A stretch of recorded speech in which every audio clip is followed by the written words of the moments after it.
Clean the quick mixer. You got it, boss. Years ago, I worked for a high-end contracting company. It was a small business, about 10 people total, including the 3 owners. 2 were brothers, and were in charge of large renovations, and the third was in charge of all the custom cabinetry and high-end furniture we made in the shop. He was my direct boss. I only ever interacted with the brothers occasionally, normally in the mornings and afternoon when they would come to pick up and drop off tools in the cargo van. Part of my shop duties every day included cleaning up their tools and putting them away, and I can't leave until it's done. Now the brothers had a bad habit of never washing of the mixing stick for cement. Every day it would come back caked in dried concrete that I'd have to spend up to an hour breaking off. I'd asked them several times to just wash it down with a hose after they used it, but was always met with, yeah, we'll remember next time. After a few months of this, I was getting pretty frustrated. One extremely hot summer day, I was sitting on the dock of the shop waiting for them. I was caked in sweat and sawdust from making cabinets all day and was in a bad mood. They pull up and we start unloading. Lo and behold, they hadn't cleaned the stick again. The base of it was practically a complete ball. Me, seriously, what the fuck? We wanna, oh yeah, sorry. Me, how hard is it to wash it off? I've asked for months. Me too, it's your job to clean it, just clean it. Cue the compliance. I lifted it up, brought my arm back, and swung it as hard as I could at the side door of the cargo van. The sound of denting metal was huge. Most of the concrete blasted off of it. I handed the stick to the flabbergasted brother and said, there, I cleaned it, before walking back into the shop. Both brothers wanted to fire me but couldn't. The third guy was my boss and refused. He told me a month later that every time he saw the dent he laughed.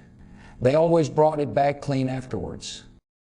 The LDR boss tells me to clean the concrete encrusted mixing stick. I used the side of his van. Obligatory edit. Thanks so much for the awards. I just wanted to share a funny story to everyone that I remembered while cleaning my own mixing stick this morning. I've been trying to personally write everyone that awarded me. To those that ask why I didn't just bang it all the time, it's a $15 tool. If I banged it clean each day, it would be so bent that it would need replaced each week. That gets expensive. To those that ask why I didn't have to pay for damage to the van, it was a paid-off, brutalized van already. My hourly rate was more than the cost of repair for the several months I cleaned it. Since it was already dented, another one didn't matter in the grand scheme.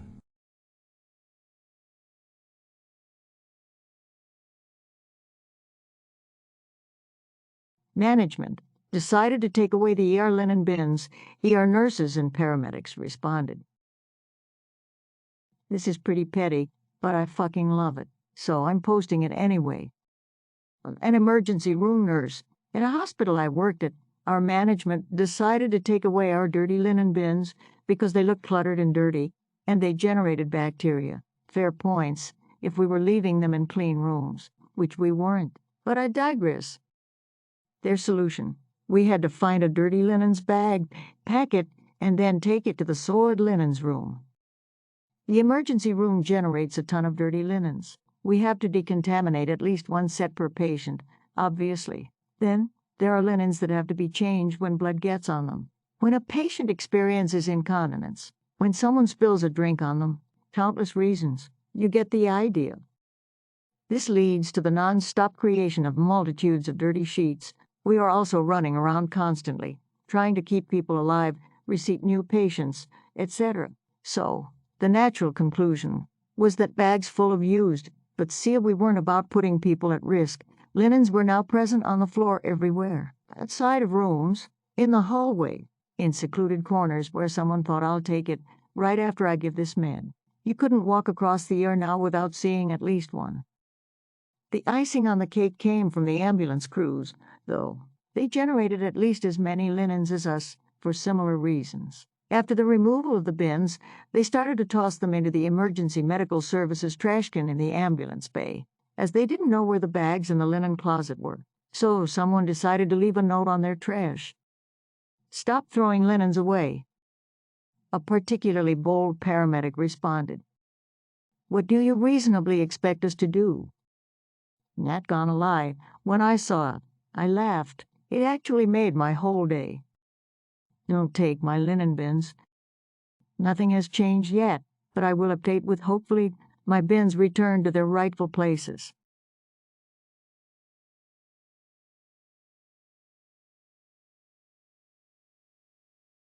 A machine at the grocery store I work in malfunctioned. My manager decided it was my problem.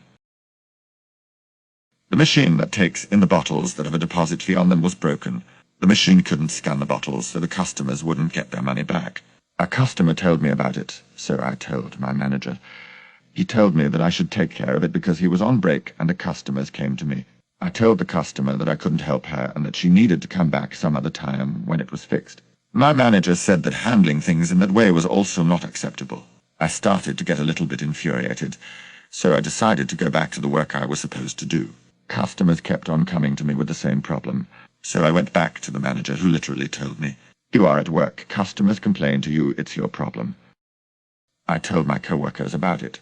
They told me that it has happened before and that a mechanic was required to fix the problem. My manager got angry at me because I told him this. He told me that I needed to find a solution to the problem or I would get fired. I started thinking what I could do to fix it, but I couldn't figure it out since I work at a grocery store as a 17-year-old who has never fixed something like this. Then my stubborn side took over, so I decided to fix the problem my way. I took a broom and punched a hole in the seal that keeps the bottles from falling down. Then I put a big plastic bag on the other side of the machine for the bottles to fall into. The manager lost it and told me I need to fix it in a better way right now. So I put the plastic bag in his hands and told the 12 customers that were waiting for the machine to work to give their bottles to my manager, and he would take care of it. The manager then sent me home as he was raging and yelling at everyone. The next day I had to work again, and the mechanic was there to fix it. He told me that I made the situation with the machine worse, but that he had to laugh when he heard the story about my manager. I then heard that my manager got fired by his boss for losing his cool, and that I handled the situation very well. To this day, I still wonder what story was told to the boss, but I still have my job and the manager is long gone.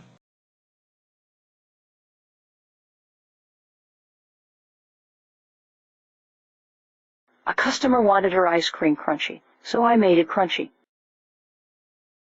Briefly during the pandemic, I worked as a manager at a Ralph's NYC area ice cream chain, and one night as I'm helping out scooping, I hear a customer getting annoyed at the window and starting to get snippy with one of the young kids who was working the window, so I head over to smooth the situation as manager. The woman is mad because the hot fudge on her hot fudge sundae is hot and going to melt the ice cream. I explain to her that hot fudge is indeed served hot, but she insists, so I make her a new sundae with magic shell topping instead, and let her keep the hot fudge one. By the time I return with it, this customer is stirring her spoon through another cup of cream ice, kind of like a sherbet she ordered, obviously about to complain about it.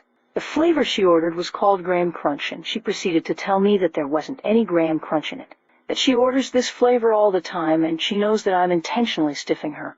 I tell her that this is just how the flavor is and I don't name or make the ice cream, but she isn't having it. She wants me to fix it. We got some crushed graham cracker topping in the back, so as she is berating me, I just walk away from her and grab the entire container and come back to the window with it. At this point, we got a line of people down the block because this lady has held us up, so there are lots of witnesses to what I was about to do.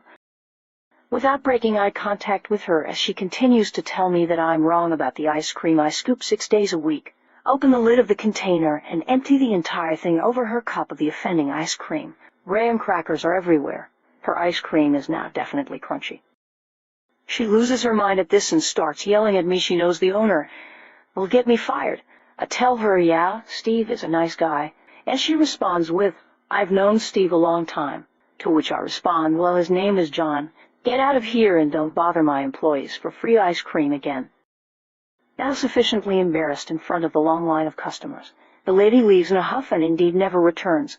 The next few customers left us $20 tips in the jar to make up for her, so the kids who worked for me left with quite a bit more in their pockets than they normally would and realized that their manager had their back.